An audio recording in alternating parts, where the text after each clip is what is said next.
నమస్కారం, welcome to I dream. ధర్మ మార్గం విత్ విజిత కార్యక్రమానికి స్వాగతం.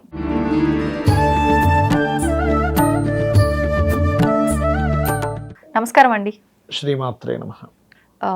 చాలా వరకు అలారం పెట్టుకుంటేనే మెలకు వచ్చే రోజులు కూడా తగ్గిపోయిన పరిస్థితుల్లో అలారం ఆపేసి పడుకుంటాము, లేపాలనిపించదు. అట్లాంటి పరిస్థితుల్లో ప్రతిరోజు కొంతకాలంగా 4 గంటల నుంచి 5-5:30 మధ్యలోనే మెలకు రావటము, ఆ కాసేపు పడుకున్న ప్రశాంతంగా పడుకోవడము, ఆ లేచినప్పుడు కూడా ఇరిటేషన్ ఏమీ లేకుండా చాలా ప్రశాంతంగా అనిపించటము, ఈ ధోరణి అంతా కూడా ఈ మధ్య కాలంలో నేను గమనించడం జరిగింది ఒక వ్యక్తి విషయంలో. అంటే వాళ్ళు ఏమనుకుంటున్నారు అని అంటే, ఎక్కువగా స్ట్రెస్ తీసుకుంటున్నానేమో, అందుకే కరెక్ట్గా ఈ టైంకి నాకు నిద్ర పట్టక మెలకు వచ్చేస్తుందేమో, అందుకే థింక్ చేస్తున్నానేమో ఎక్కువగా, ఈ ఆలోచనలో ఉన్నారు. అసలు ఎందుకు ఈ టైంలో కరెక్ట్గా మెలకు వస్తుంది అంటారు? ఇది దేనికి సంకేతం అంటారు? ఇక్కడ 2 విషయాలండి. ఎవరికైనా ఒక వ్యక్తికి నిద్ర పట్టక మెలకు సరిగ్గా 4 o'clock వస్తుందంటే 2 విషయాలు. ఒకటి, అతనికి బాగా టెన్షన్స్ ఉన్నా కలుగుతుంది. అది సరైన నిద్ర లేస్తా ప్రశాంతత ఉండదు అక్కడ. కానీ ప్రశాంతంగా ఉండి నేను 4 to 5 మధ్యలో నిద్ర లేస్తున్నానంటే వీళ్ళు సంథింగ్ గోల్స్ సెట్ చేసుకున్నారు. ఆ గోల్స్కి ప్రకృతి వీళ్ళకి సపోర్ట్ చేస్తుందని వెరీ క్లియర్ ఇండికేషన్ అది. ఓకే. అది మనం ఏమనుకుంటామంటే, ప్రకృతి అంటే ఏదో విశ్వం అనుకుంటాం కదా. ప్రకృతికి ఒక దేవత ఉంటుంది, ధర్మానికి ఒక దేవత ఉంటుంది. ఇప్పుడు చూడండి, మీరు ధర్మాన్ని రక్షిస్తే ధర్మం మనం రక్షిస్తుంది అంటారు కదా. అంటే అక్కడ అర్థం ఏంటంటే, ఒక ధర్మానికి ఒక దేవత ఉంటే ఆ దేవత రక్షిస్తుంటుంది. యాక్చువల్గా ధర్మము ధర్మానికి ధర్మ దేవత అంటారు. అందుకే చూడండి, అలా ఏంటంటే వీళ్ళు ఒకటే గుర్తుపెట్టుకోవాలి, ప్రశాంతంగా మంచిగా నిద్రపోతున్నా కానీ పొద్దున్న అనుకోకుండా సడన్గా మెలకు వస్తుంది అంటే మీ గోల్స్ నెరవేరకపోతున్నాయి అనేది ఒక ఇండికేషన్. అది ఒక కారు కొనుక్కోవడమో, ఇల్లు కొనుక్కోవడమో, లేకపోతే ఇంకేదైనా సంథింగ్, ఏదైనా ఒక బిజినెస్ పెడదాం అనుకుంటున్నారు, లేకపోతే ఇంకేదో లైఫ్లో ఒక మంచి స్టేజ్కి వెళ్దాం అనుకుంటున్నారు. అప్పుడే అనుకుంటున్నారు, మీకు సంబంధం లేకుండా నైట్ చక్కగా 9కో 10కో నిద్రపోతున్నారు, పొద్దున్న 4కో 5కో లేస్తున్నారంటే ప్రకృతి యాక్సెప్ట్ చేస్తుంది మీ గోల్ని. ఓకే. ఇక్కడ ఏంటంటే, ఎప్పుడైనా సరే గుర్తుపెట్టుకోండి, గోల్స్ ఒకటి, మనం తీసుకునే మంత్రం ఉంటుంది గురువుల దగ్గర నుంచి. మనం అడగడం వేరు, వాళ్ళంతటా వాళ్ళు వచ్చి ఒక మంత్రం ఇస్తారు కొంతమంది. అది ప్రకృతిలో మీ కర్మలో ఉంది. ఓకే. మీ కర్మలో ఉన్నప్పుడు మీ లైఫ్లో ఆ యొక్క అద్భుతం జరగాలన్నప్పుడు ప్రకృతి యాక్సెప్ట్ చేస్తుంది దాన్ని. ప్రకృతి యాక్సెప్ట్ చేసేవన్నీ డిఫరెంట్గా ఉంటాయి. అది లైఫ్లో ఒక మనిషి ఎంటర్ అవ్వడం కానివ్వండి, లేకపోతే ఒక లక్ రావడం. కొంతమంది చూడండి, మనం చూస్తూ ఉంటాం. ఫ్రెండ్తో సరదాగా వెళ్ళాను, అతను గవర్నమెంట్ జాబ్ కోసం అప్లై చేస్తాను, నువ్వు అప్లై చేయొచ్చు కదా అన్నాడు. అసలు నాకు మైండ్లో లేదు, చేసాను, టక్కన జాబ్ వచ్చేసింది. అంటే ఏంటంటే ప్రకృతి యాక్సెప్ట్ చేసింది, మీ కర్మలో ఉంది. మీ కర్మలో ఉన్నప్పుడు ప్రశాంతంగా యాక్సెప్టెన్స్ జరుగుతుంది.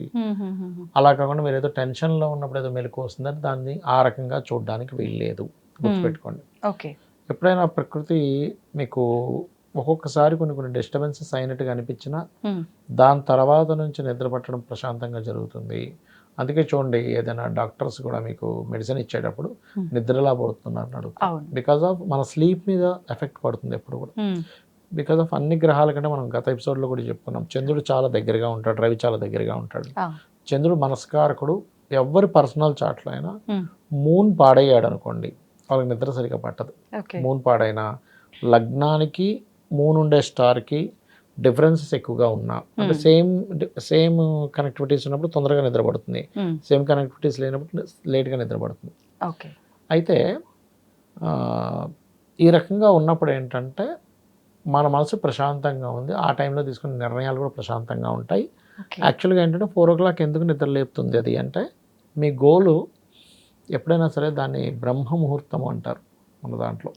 బ్రహ్మ ముహూర్తంలో తీసుకునే డెసిషన్స్, బ్రహ్మ ముహూర్తంలో మీరు చేసే ప్లానింగ్స్ 100% సక్సెస్ వస్తుంది. ఇంకా అందులో డౌట్ లేదు, 100% సక్సెస్ వస్తుంది. అది మరి ఇలా మెలకు వచ్చినప్పుడు ఏం చేయాలని చూసుకుంటే, ఫస్ట్ నిద్రలేచి ధ్యానం చేసుకోవాలండి. ఫస్ట్ ఎప్పుడు కూడా ధ్యానం అంటే మనం ఏమనుకుంటాం, కూర్చొని ఏదో శ్వాస మీద ధ్యాస, లేకపోతే ఏదో అలా ఒక మంత్రాన్ని, అది కూడా ఒక ప్రక్రియ. కానీ అసలు ధ్యానం అంటే ఏంటంటే, నేను ఎప్పుడు కూడా చెప్పేది ఏంటంటే, మీరు ఆ అరగంట మాత్రమే కాదు, మీరు చేసే ఎవ్రీథింగ్, అంటే మీ లైఫ్లో చేసే ప్రతి పనిని కాన్సన్ట్రేషన్గా చేయండి. దట్ ఈస్ ధ్యానం.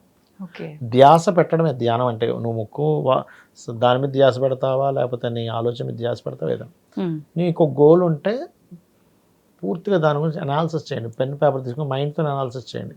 ఓకే, నేను ఒక హోటల్ పెడదాం అనుకుంటున్నా, లేకపోతే నేను ఒక బిజినెస్ పెడదాం అనుకుంటున్నా, లేకపోతే నేను ఒక ఇల్లు కొనుక్కుందాం అనుకుంటున్నా, వాట్ ఈస్ ప్రాసెస్ అని అడుగుతూ ఉంటే అదొక ప్రాసెస్ని ఇస్తుంది. ఆ టైంలో మీరు చేసేటువంటిది ఏదైతే ఉంటుందో 100% సక్సెస్ అవుతుంది. అదేం చేస్తుంది అంటే ఆ టైంలో ఎవరైనా సరే ప్రాసెస్ చేసినప్పుడు విశ్వంలో మనకి ఎవరెవరితోనో కనెక్టివిటీస్లోకి వెళ్తాం మనం. ఒక పని జరగాలంటే కదా, ఒక ఇల్లు కొనుక్కోవాలి, ఒక మంచి బ్రోకర్ అతను చూపించాడు, ఏమంటే మీకు ఎందుకు హైటెక్ సిటీలో చాలా తక్కువగా అమ్మేస్తున్నాడు ఎన్ఆర్ఐ. మొన్న కూడా ఇక్కడ చూసాం, చాలా తక్కువగా అమ్మేశాడు ఒక ఆయన. జస్ట్ జూబ్లీ హిల్స్ ఏరియాలో 1,500,000కి అమ్మేశాడు ఒక మంచి బిల్డింగ్. 1,500,000 కంటే మామూలు విషయమా? షాక్ అయ్యి ఇది ఏంటంటే ఇంత బాగుంది ఇల్లు అంటే, ఎన్ఆర్ఐ సార్ వాళ్ళకి పెద్ద డబ్బులు లెక్క కాదు అనేది అమ్మేస్తూనే కొనుక్కున్నా అన్నాడు. 1,70,00,000 చాలా బాగుంది అసలు, చాలా పెద్ద స్పేషియస్ ఉంది. వాస్తు ఇంత బాగుందంటే నేను అడిగితే, సార్ అసలు ఇది చాలా బాగుంది, ఈ రో ఉన్నారు బాగుంటారంటే ఆయన ఒకటే మాట చెప్పాడు, ఈ రోలో ఉన్న వాళ్ళందరూ 200-300 కోట్లు సంపాదించిన వాళ్ళు. అలాంటివి చూసినప్పుడు అబ్బా వాస్తు ఎంత బ్రహ్మాండంగా పనిచేస్తుందని ఆనందం వేస్తుంది. అట్లా ఒక మనిషి ధ్యానంలో పొద్దున్నే నిద్ర లేచి చేసుకుంటూ అనాలిసిస్ చేసుకున్నప్పుడు మిమ్మల్ని ఎవరెవరితో కనెక్ట్ అవ్వాలి, మీరు ఎవరితో అయితే కనెక్ట్ అయితే మీ గోల్స్ని సెట్ చేసుకుంటారు, ప్రకృతి సెట్ చేస్తుంది. Okay okay.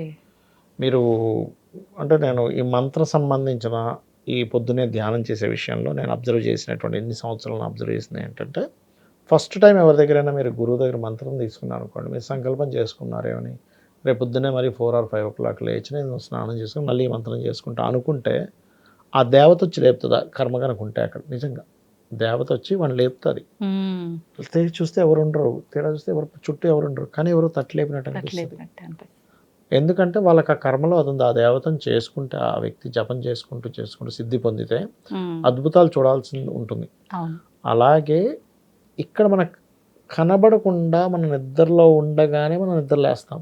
బికాజ్ ఆఫ్ ఒక గోల్ మీకు సక్సెస్ అవ్వబోతుందని అర్థం అనమాట. అది అది అర్థం చేసుకుంటే సరిపోతుంది. అట్లా అంటే ఇది ప్రతి వ్యక్తి విషయంలో జరగాలని రూల్ ఉంటుందంటారా? ఉంటుందండి, ఉంటుంది. ఓకే, అంటే ఒక్కొక్కరికి గోల్ ఉంటుంది కదా. ఇక్కడ ఏంటంటే మీరు ఎలాంటి గోల్ పెట్టుకున్నారు ఈజ్ మోస్ట్ ఇంపార్టెంట్. మీకు ఆ దశ అంతర్దశలు వస్తున్నాయి లేదా ఈజ్ మోస్ట్ ఇంపార్టెంట్. ఒకవేళ ఇట్లా తరచుగా జరుగుతున్నప్పుడు అంటే మీరు కొన్నిసార్లు ప్రిడిక్ట్ చేస్తారు కదా, ఇలా వచ్చింది అంటే ఇంత కాలంలో జరగబోతుంది అని చెప్పి కళల విషయంలో ఎక్కువ చెప్తారు. ఇప్పుడు దీనికి కూడా ఎంత కాలంలో ఏంటి అనేది ఏమన్నా అంచనా వేయొచ్చు అంటారా? మంచి ప్రశ్న వేశారు. ఎందుకంటే ఇది పర్టికులర్గా మీరు కంటిన్యూస్గా మీకు 4 o'clock అప్పుడే మెలకు వచ్చింది అనుకోండి, అతి త్వరలో మీ గోల్ సక్సెస్ అవుతుందని అర్థం. అలా కాకుండా ఒకసారి 4 వచ్చింది, ఇంకోసారి 5 o'clock లేచానండి, ఒకసారి లేవలేదండి, మళ్ళీ వీక్లో 2-3 times నిద్ర మెలకు వస్తుంది అన్నప్పుడు ఇట్ టేక్స్ టైం. కానీ గోల్ అయితే సక్సెస్ అవుతుంది, కానీ ఇట్ టేక్స్ టైం. ఏదో 1-2 రోజులు మెలకు వచ్చింది తర్వాత రాలేదంటే దాన్ని మనం సీరియస్గా తీసుకోకూడదు. అది ముఖ్యంగా 4 o'clock అప్పుడు వచ్చింది మీకు మెలకు వచ్చిందంటే అది 100% అవుతుంది. ఒకటే సమయంలో కనుక రాగలిగితే తొందరగా అవుతుంది, 100% అవుతుంది. మీరు ఆ టైంలో మీరు కనుక కరెక్ట్గా అంటే ఆ టైంలో మళ్ళీ నిద్రపోవాలని కూడా అనిపించదు. వాళ్ళకి ఎలా ఉంటుందంటే అమ్మ ఇంకొంచెం పడుకుందాం, బద్ధకంగా ఉంది, అమ్మో సరిపోలేదు ఏమనిపించదు, మంచిగా ఫ్రెష్గా లేస్తారు. అదేదో ఇప్పుడు ఏదో పని ఉందన్నట్టుగా లేస్తారు, యాక్టివ్ ఉంటుంది, బాడీ బాగా సహకరిస్తుంది, మీకు మంచి జరగబోతుందని.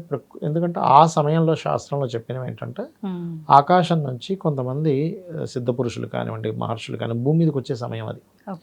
భూమి మీదకి వచ్చి స్నానాలు తీసుకుని వెళ్తారు. ఎందుకంటే ఎనీ ఋషి ఎనీ దేవత వాళ్ళకి పుణ్యం అయిపోతూ ఉంటుంది. వాళ్ళు మళ్ళీ అక్కడే ఉండి కొంచెం పైకి వెళ్ళాలంటే వాళ్ళు భూమి మీదకి వచ్చి ఈ క్షేత్రాలు తిరుపతి లేకపోతే శ్రీశైలం ఇలాంటి క్షేత్రాల్లోకి వచ్చి అక్కడ స్నానం చేసి అక్కడ జపాలు చేసుకుంటారు వాళ్ళు. మనకెందుకు ఒక తిరుపతికి వెళ్ళినప్పుడు ఎందుకు ఆహ్లాదకరమైన ఇది అనిపిస్తుంది, శ్రీశైలం పైన తిరుగుతుంటే ఎందుకు అలా అనిపిస్తుంది, వాళ్ళు తిరుగుతున్నారు మన చుట్టూ మనకు తెలియకుండా. ఆ ఎనర్జీస్ మనకు కనెక్ట్ అవుతున్నాయి. 4 o'clock అప్పుడు కూడా మీరు ఎప్పుడైతే ధ్యానం చేస్తారో ఇది చేసుకుంటుంటారో ఆ ఎనర్జీస్తో మనకు కనెక్టివిటీ ఏర్పడుతుంది. ఆ కనెక్టివిటీ వల్ల మనకు సక్సెస్ వస్తుంది యాక్చువల్గా. అందుకే చూడండి చాలా గొప్ప గొప్ప వాళ్ళందరూ కూడా 4 గంటలు లేచిన వాళ్ళే ఒక స్టేజ్కి వెళ్ళిన వాళ్ళు, ఎన్టీ రామారావు గారు కావచ్చు, అందరూ కూడా. ఎందుకు నార్మల్ వాళ్ళు కూడా ఇప్పటికైనా విలేజెస్ లో అట్లా అదే టైంకి పని ఉన్నా లేకపోయినా అదే టైంకి లేస్తారు. ఎంత యాక్టివ్గా ఉంటారు, డే ఆరోగ్యంగా ఉంటారు. ఫస్ట్ ఆఫ్ ఆల్ వాళ్ళు చాలా ఆరోగ్యంగా ఉంటారు. ఎందుకంటే 4కి ఎప్పుడైతే లేస్తున్నారో ఆటోమేటిక్గా వాళ్ళు ఇన్ టైంకి నిద్రపోతారండి. లేట్ నిద్రపోయే ఛాన్స్ ఉండదు, టైం సెట్ అయిపోయింది, బ్యాలెన్సింగ్ కరెక్ట్ గా ఉంటుంది. అట్లా సంతోషం అండి, ధన్యవాదాలు. శ్రీమాత్రే నమః. And for more videos, please subscribe to iDream. Please subscribe to iDream. Please subscribe iDream. And please subscribe to iDream. For more videos, subscribe to iDream. please like, share, and subscribe to the channel. Congratulations, iDream. subscribe to iDream. Subscribe to iDream. So subscribe to iDream Media.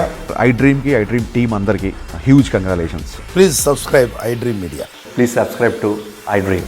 Subscribe iDream. Please subscribe to iDream.